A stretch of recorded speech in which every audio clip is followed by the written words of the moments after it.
Hello and welcome.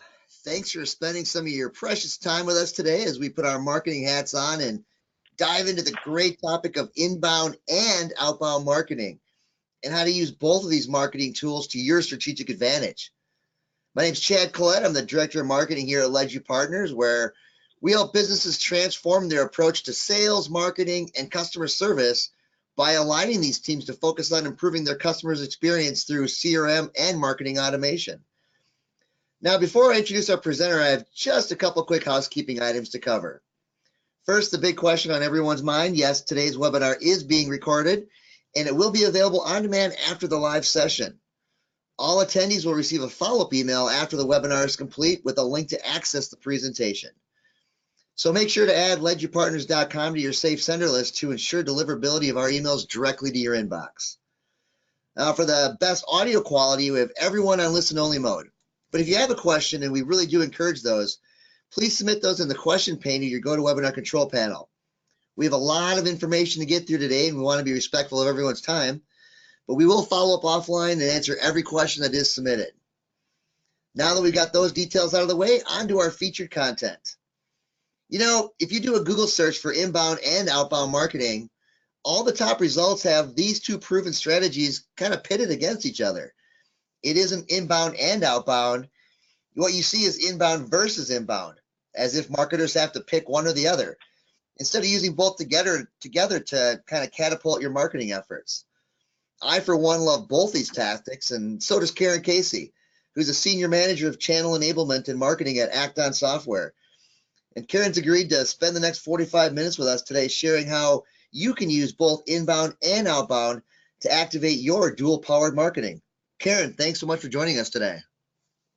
Thanks, Chad. I'm happy to be here and appreciate the introduction and you having me. So hi, everyone. Before I get started, I'd like to also extend a warm thank you for taking time out of your busy schedules to listen to our presentation, Inbound and Outbound, Activate Your Dual-Powered Marketing. Today, we're going to be taking a look at how to effectively integrate both of these strategies into your marketing plans.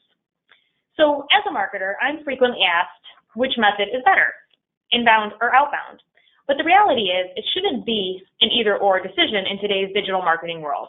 You really need to embrace both strategies in order to see the return on the marketing campaigns that you're running. So now for our agenda.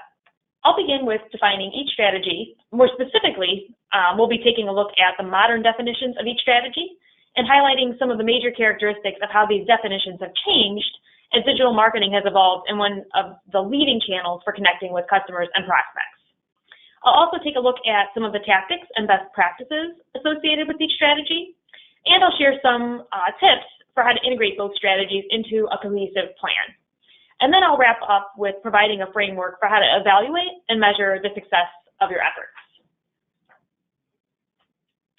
So inbound marketing.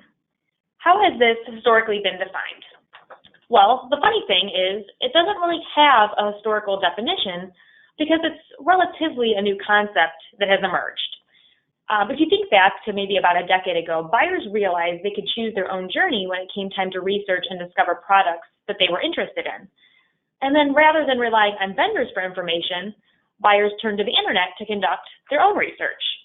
So if we absolutely, had to provide a historical definition, the closest comparison I could think of would be along the lines of those, peer-to-peer referrals. Because at its core, inbound marketing is about getting your customers to come to you. And before our buyers had access to the internet and were able to look up things like reviews online, they talked to people they knew and trusted to obtain an opinion about a particular product or service that they were interested in and considering. But now we can define inbound as activities that are designed to attract the attention of customers and prospects with the purpose of giving them a reason to come to you. In the context of comparing inbound and outbound, inbound is commonly referred to as pull marketing and outbound as push marketing, because you are using a number of tactics and great content to pull the attention of your prospects to your brand. You're essentially giving your prospects the freedom to determine their own path to purchase, but you're leaving what I like to call little, breadcrumbs or markers along the way that allow them to find you. Now, while many businesses use inbound to build brands and improve customer retention, it's used most effectively as a top-of-funnel tactic. Inbound marketing at its core is all about making it easier for your prospects to find you.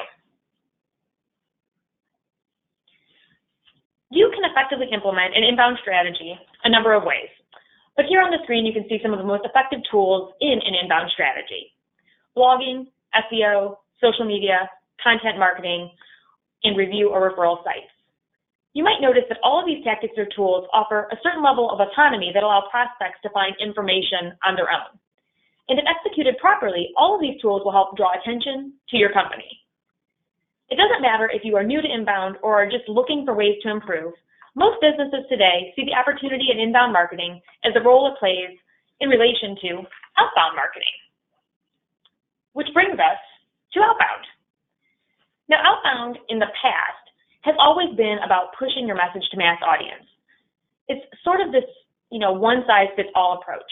You spent enormous amounts of money on one campaign message, and you pushed it out there to as many people as you could, trying to get the most exposure possible. It's even been referred to as interruption marketing because the message didn't have any element of personalization or relevance to your prospects, and some of the tactics, like the dreaded cold call, interrupted the lives of your prospects. And unfortunately, because of all this, it's given outbound marketing a bad reputation. But now, with the infusion of technology, the tactics for this strategy have evolved, and so has the way that we can actually define it. So today, we can define outbound marketing as a push of relevant, notice I said relevant messaging, to known personas that address their pain points and interests so you stay top of mind in the decision-making process. Using behavior profiling, as well as activity history, marketers now, more so than ever, have the ability to create personalized messages with relevant information and can reach their prospects on a much more personal level. So let's give this a little context and use email as an example. There's nothing more frustrating than receiving an email that doesn't apply to you. It clogs up your inbox and it sucks up precious seconds of your day having to hit delete, and you might even become frustrated. But it can become a completely different story if a company is sending you information that is relevant, timely, and interesting. For instance, if I download a white paper on a website and receive an email from the organization thanking me for the download and suggesting other pieces of content that relate to what I've just downloaded, I'm much more likely to view the additional content than I would have if I was just getting a blanketed promo message for content that has absolutely nothing to do with my interests. So you might ask, what are examples of outbound tactics? I just talked about one, which is email. And email is by far one of the most effective tools for achieving ROI, and the possibilities for connecting with your prospects on a more personal and customized level are endless with email. So other digital outbound tactics are retargeting ads, video, account-based marketing, and mobile. And some of the non-digital tactics that you might be familiar with are direct mail, television, radio, and phone. Now, before I go any further, I want to provide some additional context for what we're going to be talking about in today's presentation. The reason we are seeing these shifts in how we define inbound and outbound marketing and the tactics and tools associated with each method is because there has been a shift in the buyer's journey. Technology has evolved, and it will only continue to do so. Access to information is unlimited, and access to choice is also unlimited. Your prospects are in the driver's seat, and they are directing their own buying journey. So it's no longer about saturating a market. It's about intelligent targeting. It's about being able to understand where your buyers are on their journey so that you can influence their next steps in hopes of becoming one of the choices that they will consider. So yes, when you think about this, consumers are in control, but that's okay. Because guess what? Now consumers can do a lot of that legwork for you. You don't need to canvas the universe anymore. You just need to be able to track where customers are in their buyer journey and be prepared to respond when necessary. So let's talk a little bit more about this new buyer's journey. According to Demand Gen report, 78% of consumers start the buying process with a web search, and 50% turn to social media and peer reviews to influence their buying decisions. These directly relate to those first two stages of this new buyer's journey, attract and capture. And this is what inbound marketing is. You're generating awareness of your product or service, and then you're using the momentum of that awareness to capture these prospects' attention and information to turn them into known contacts. Also in these first two stages, modern marketers are using outbound marketing tactics intelligently to get their messages in front of the right buyer with the right content. I love showing this view of the buyer's journey because it really helps illustrate the point on why you should not choose inbound or outbound marketing strategies. Building a relationship with customers should be a two-way street. It should incorporate both push and pull. And, when you think about it, that push and pull, it's especially true in the later parts of the relationship. To effectively market to your prospects throughout their journey, all the way from attract through expand, you have to adopt outbound strategies to help you move those prospects through to the nurture, convert, and expand stages. This is where those outbound strategies can really come to life. Outbound supports the concept of keeping you top of mind throughout the journey. You will probably have a very top-heavy funnel if you are focusing on inbound alone and don't have an outbound strategy to help your prospects progress through their journey. And here's a few more stats that you can see on the screen that help support this. According to Gleanster research, 50% of leads are qualified but are not yet ready to buy. And according to Forrester research, companies that excel at lead nurturing generate 50% more sales-ready leads at a 33% lower cost. So you can see that just because you've attracted new prospects, that doesn't really mean they're ready to buy. You have to nurture them with outbound strategies in order to really see the return from your inbound tactics. So now that I've illustrated the value of using this dual-powered marketing strategy approach, let's dive into the tactics for some of these strategies that we touched on before. So I'm going to start with inbound. Blogging is an inbound tactic, and it's a proven technique for attracting visitors to your website. It allows you to begin building a relationship. A well-written, informative blog offers a variety of benefits to your inbound strategy, but most importantly, it can help you establish your company as knowledgeable and helpful, and someone a prospect would feel secure about engaging with in a business relationship. Blogging will also help improve your organic search results, especially when you're able to maintain a frequent and steady cadence of posts. And lastly, it will help stimulate social sharing, which spreads your knowledge and puts you in front of new prospects. Now, don't get me wrong. Although blogging has many benefits, I realize managing a blog can certainly be a challenge. It's hard to keep up with the need for fresh, high-quality material, especially if even if you rely on volunteers in the company to provide some of the content. So I always recommend, that it's a great idea to assign job responsibility to an employee for blog strategy and content development, as well as developing a calendar. And if you have any holes in your schedule, don't be afraid to use freelance writers to help fill those gaps that you might have. So I know I just shared maybe a couple tips there, but some formal tips here for better blogging. First, as I mentioned, creating a calendar. This will help you plan your blog posts around the rest of your marketing communications. Maybe you're doing webinars or trade shows or product launches. It's also going to help you prioritize what needs to be written first and will, of course, keep you organized. Second, include social sharing buttons. This is very important when it comes to an inbound strategy because it helps your posts reach a larger audience by encouraging your readers to pass the content along to others. You also want to make sure that these sharing features are prominent and you make it super easy for people to complete. 3, update the blog at least weekly. I know it might seem tedious, but it's going to help you reach optimal organic search results. 4, being consistent. Again, the goal of inbound marketing is to give your prospects a reason to come to you, and you can't do that if there's dead airwaves. You have to keep your blogging consistent so your readers' expectations are fulfilled and you're helping them build trust with your brand.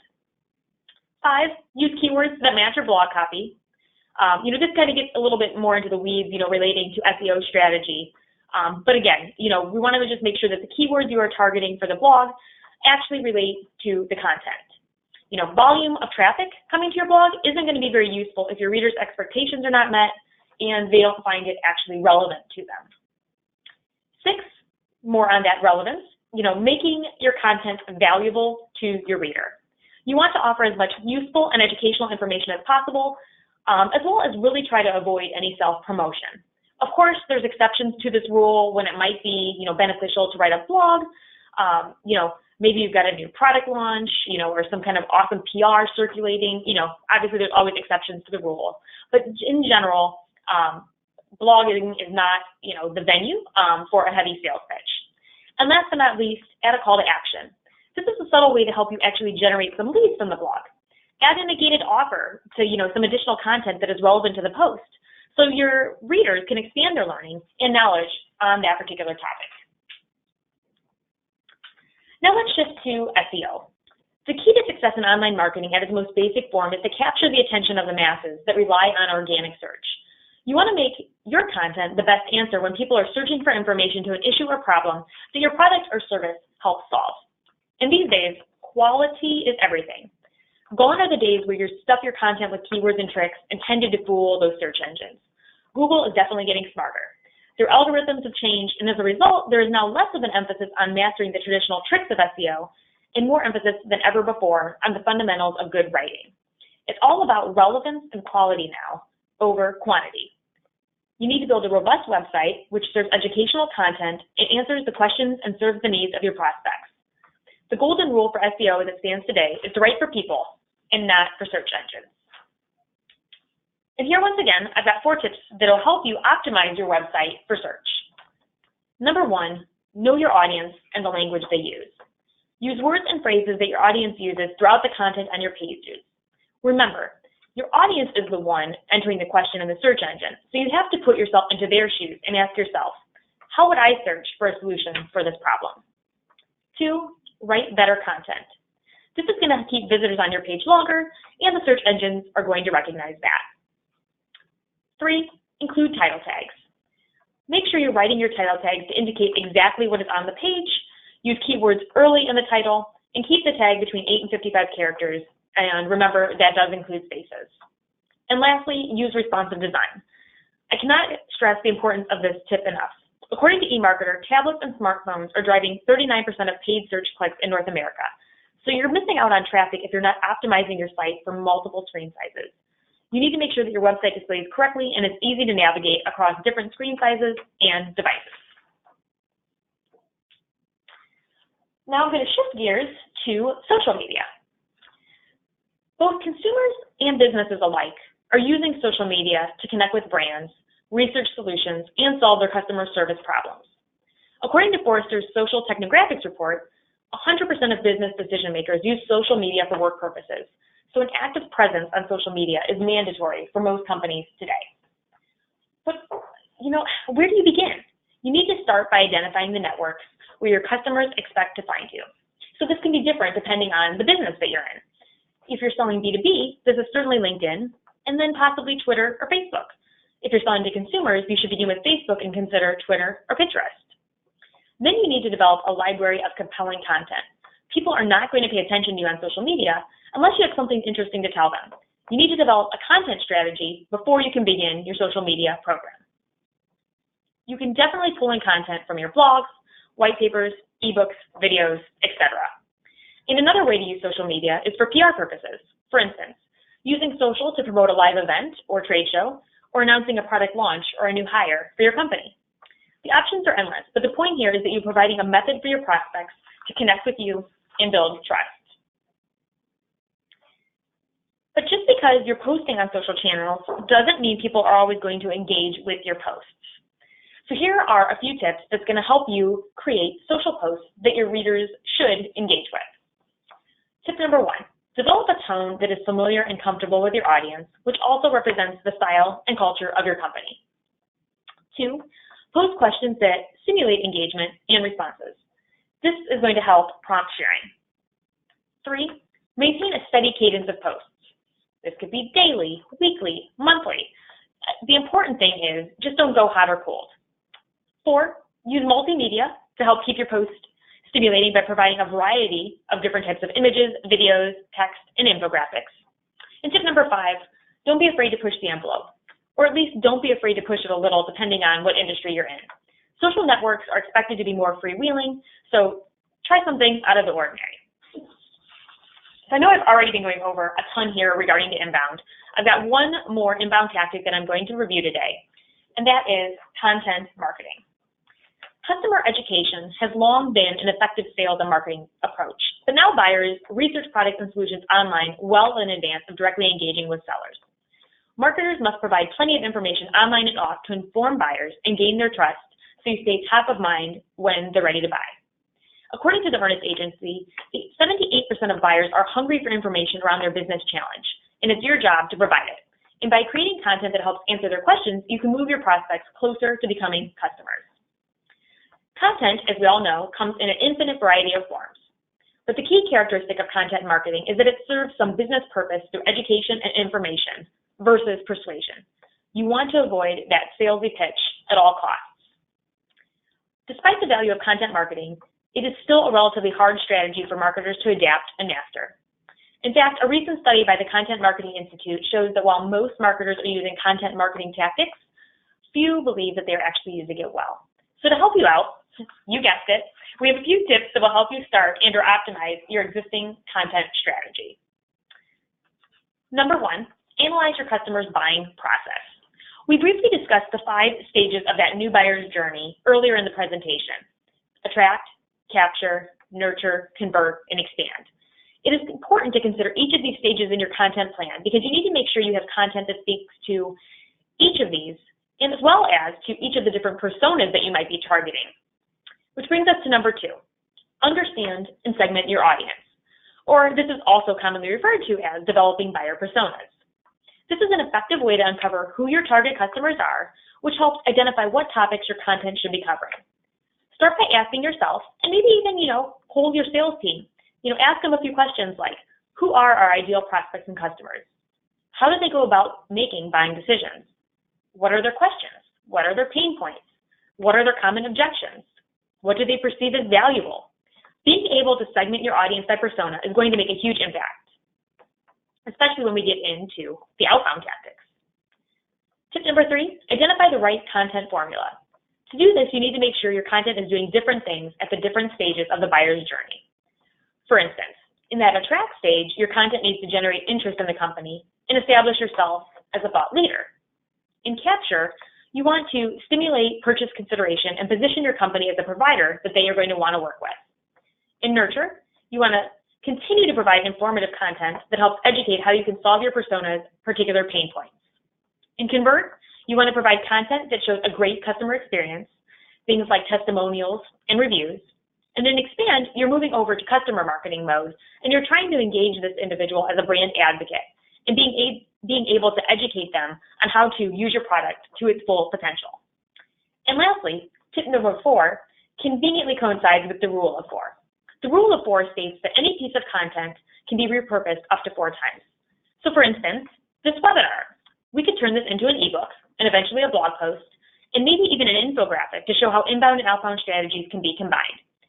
Remember that different people consume content in different ways, so you can really extend the life of the assets you're creating by presenting them in different formats.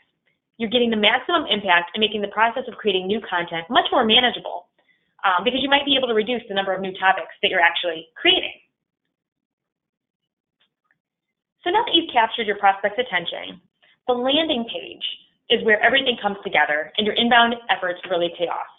Your landing page is going to serve as that bridge between inbound and outbound, because driving your prospects to your website is not going to be enough. You have to give them a reason and an opportunity to engage with you on an ongoing basis. So you need to make sure that your landing pages are optimized for conversion so you can capture their information and begin engaging with them through outbound tactics.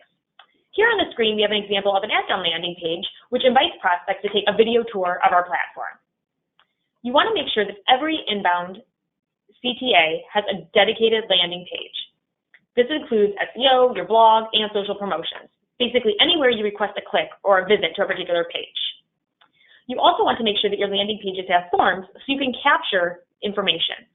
The length of the forms should vary based on the type of call to action you are requesting to reduce the friction for your prospects so they don't abandon the form. That's the worst thing to happen, right?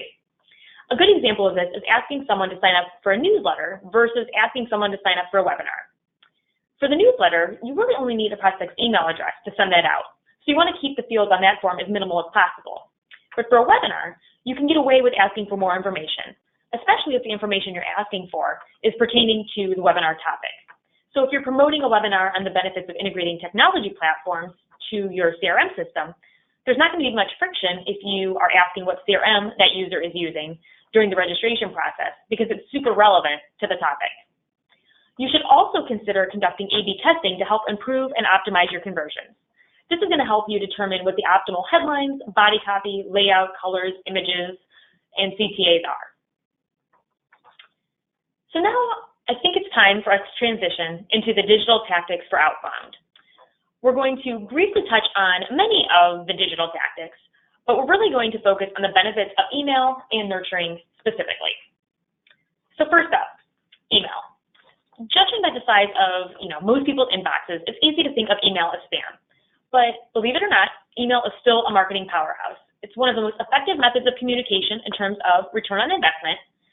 And according to the Economist Intelligence Unit, email is ranked #1 as the preferred method of communication by consumers. Now, with that being said, competing for attention in all of our cluttered inboxes are no picnic. So today we're going to focus on two of the best methods for email marketing: behavior-triggered emails and automated programs or lead nurturing. A trigger email is essentially an email that is triggered by an action or even a lack of action. You are triggering an email to be sent to one person based on something that they have done or haven't done. So, have they visited a key page of your website that indicates a product interest? Or did they abandon their shopping cart? Since every business is different, it's important for you to look at how your prospects explore products. To get you started, you should look at where your prospects are self-identifying interest and product needs. Is it a specific topic they keep viewing in different formats? Is it a specific video they keep coming back to? Then identify where along the process they have to make a decision to proceed or not proceed onto the next phase of their buying journey. Sometimes it's as simple as a shopping cart or a checkout process, but for B2B, it can be a bit more complex. It might be when, the individual's on a form to set an appointment with a sales rep or to, see a demo, or it might be when they're viewing maybe like the pricing page. You just have to think through when they have to make a decision in their purchase journey to interact or not to interact. Then, once you've defined those areas, you can create messages that relate directly to your prospect's interests and trigger the emails to the exact moment they've taken the actions you have identified as your trigger. And the beauty of it is you're using their digital body language as the basis for forming the messaging to prompt action. An example of this is actually on this slide, one we use here at Acton. We have a list of prospects that we're actively watching and trying to get them to engage. So we're watching that list, and anytime anyone on that list visits key pages on our website, the message is triggered. And it's a very simple message, just something like, hey, you peeked at our website, you should take a deeper look at Acton, so here's a quick, video tour. Now, this has been really successful for us with over a 50% open rate. And that's really not all that surprising because according to eMarketer, trigger emails statistically have higher open rates and higher click-through rates than traditional one-off email messages because you're triggering that message when the individual is actively engaged. Now, the second method that we recommend in terms of email marketing is lead nurturing. So let's start by defining why you would need a lead nurturing program, which is essentially a series of emails that are triggered at specific points in time. And the reason is, at least according to Gleanster research, is that 50% of leads are qualified but are not yet ready to buy. Remember that stat from earlier? So these are people that are qualified and are most likely going to make a purchase, but at that specific time, they are not yet ready to buy. Lead nurturing will allow you to gradually warm those leads up over time. And if you're in the B2B space, this is something that is particularly relevant because if you have a longer sales cycle, that time might be even higher.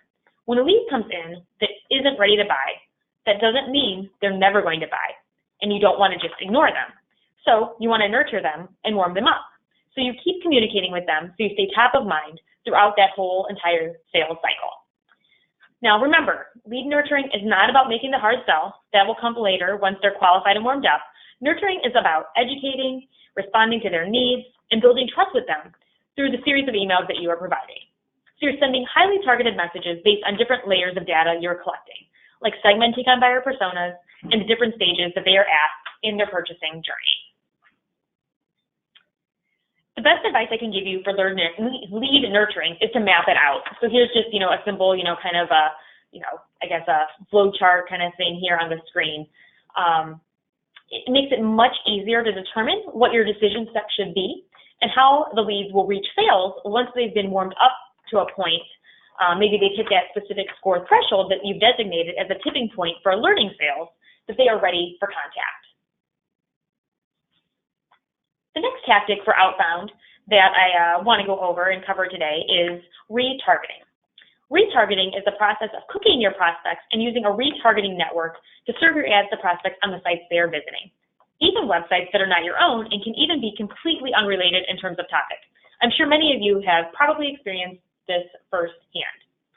The benefits to retargeting are actually pretty fantastic because you can achieve a higher ROI than with regular website ads. This is because you control who you want to see your ads, so you can target your known prospects or even go as far as to serve ads to anyone who has visited a particular page on your site. CMO.com released a stat that showed retargeting to boost ad response by 400%. The reason the engagement is higher is because it's relevant.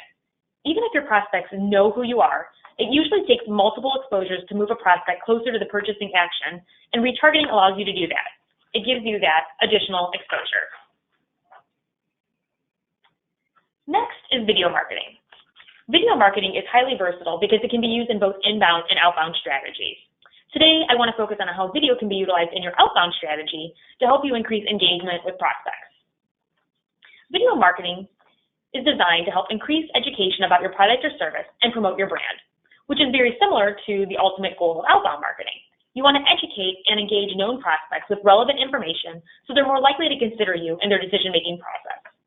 According to Digital Sherpa, video helps increase people's understanding of your product or service by 74%, which is why it can make a huge impact in increasing the conversion rates of your outbound tactics. Videos provide a deeper level of understanding and education, and the viewing activity can also tell you a lot about your prospects. And lucky for us, with technology today, you can set up alerts so your sales team is aware when one of their prospects has watched a video, and you can even tell exactly how much of that video has been viewed, so sales has a better understanding of how to start their conversation. Many video hosting platforms integrate with marketing automation, so all of that video activity becomes something you can also factor into your segmentation. You can also use video to increase engagement with other pieces of content using call to action pop-ups in relevant sections of your video. For example, let's say Outbound is going to use a customer testimonial video in a nurture program for prospects that are moving from the nurture to convert stage of their buying journey. And in our video, the customer is explaining how much they love our A/B testing feature. We can set up a pop-up CTA that allows the prospect to download an ebook on how to conduct an A/B test while they're actually viewing that video. So now video has become another channel that you can use to not only educate about your product or service, but also as another method to promote other pieces of content to stimulate engagement. Last but not least, in terms of outbound tactics, account-based marketing, which really brings together all of the best practices we've covered today. Account-based marketing is a strategic approach to engaging companies who are similar to some of your top-tier customers. It is similar to developing buyer personas, but instead of focusing on individuals within a company, you're developing personas for companies to create targeted lists of named accounts. To do this, you're going to look for commonalities like employee size, geographical location, revenue, industry, or even competitors to your current customers, and identify a list of companies that fit the criteria you've selected. Once you have that targeted account list developed, you can begin focusing marketing activities on engaging these named accounts using all of the tactics and tools we've discussed today. Whew. I know it's been a lot, and I appreciate everybody sticking with me here. So now that we've covered the tactics or tools for inbound and outbound, you might be thinking, like, how can I integrate these two great strategies? So the secret to integrating across the customer experience, I mean, that truly is the secret. You want to build bridges across the media functions and silos and construct your marketing plan as a whole, considering how to move the customer along his or her individual buying process. So the first thing I would recommend is to develop a cohesive messaging strategy. You want to make sure that your messaging retains your brand voice throughout the length of your prospect's buying journey, while ensuring the topics and pain points you are addressing are relevant to your prospect's persona and stage. 2 is to track the key metrics across the buyer's journey. 3, plan your content. Content assets are used to attract prospects to your brand and make a compelling offer to stimulate response to outbound strategies. Also, don't forget to make sure that your sales team has access to your content so your messaging is consistent and they can provide relevant content for some of the discussions that they are having. And 4, make sure you're considering the source and activity from inbound leads before you are transitioning into outbound tactics. Once again, I would suggest meeting with your sales team to see which actions from inbound are more likely ready for a conversion, and then nurture and serve retargeting ads to the rest of those prospects to warm them up.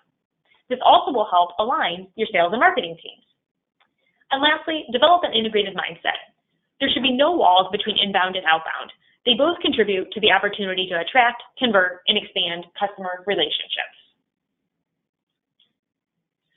So as I've mentioned a couple of times, I know I've talked a lot today, and I know we've covered a ton of information, but one last thing here in wrapping up is I want to talk a little bit about how to measure the success of your efforts. The best place to start when defining your metrics for success is to set clear goals for what it is you want to do, just as in anything with life, right? So think about, are you trying to generate leads? Are you focusing on building awareness? Do you want to increase lead to opportunity conversions? Or are you looking at retaining and expanding the contracts of your existing customer base? You should clearly define what your primary goal is and then map your objectives to the different stages in your buyer's journey, as we have illustrated here on the screen today. You might notice how the different objectives are detailed and very specific to the particular stage in the buyer's journey. You're going to be more likely to focus on site visitors and traffic in the earlier stages of the funnel from inbound tactics, and then focus on conversions and engagements later in the funnel from outbound tactics. Then, once you've identified your goals, of course, you want to include a time period for when they should be met, and then you also want to share these goals and timelines with your entire team so everyone knows what the objectives are and how they can maybe help to contribute to the overall strategy. And with that, I am going to turn things back over to our great host, Chad. Thank you very much, Karen. Great host, Chad, here to wrap things up. So now is a great time if you have any questions regarding all that fabulous content that Karen delivered, and we'd be happy to follow up with you offline after this webinar is complete. I also want to let you know about some resources that are available to you, both from a LedU partner standpoint and an Act-On standpoint. For LedU partners, we've got a wide range of resources on our website, including blogs that we push out 5 to 6 times a week. We've got 30 plus ebooks, around 50 infographics, on-demand webinars like this one, and all kinds of great stuff that can really help you from a variety of ways within sales and marketing. And over on the Act-On side, they've really got the same thing. Again, just a wealth of knowledge, a wealth of resources, including their very popular podcast, Rethink Marketing. If you have not checked that out, I highly encourage you to subscribe to it and look for it. If there's anything we can do for you in terms of answering questions, taking a deeper dive into marketing strategy or tactics or marketing automation solutions like Act-On, please give us a call at Act-On. You can contact Karen Casey as well, and her information is up there. Again, check out our website at ledupartners.com for future webinars. We host marketing webinars pretty much every month, and we hope to see you on the next one. So thank you very much for attending, and have a fantastic day. Thanks, everyone.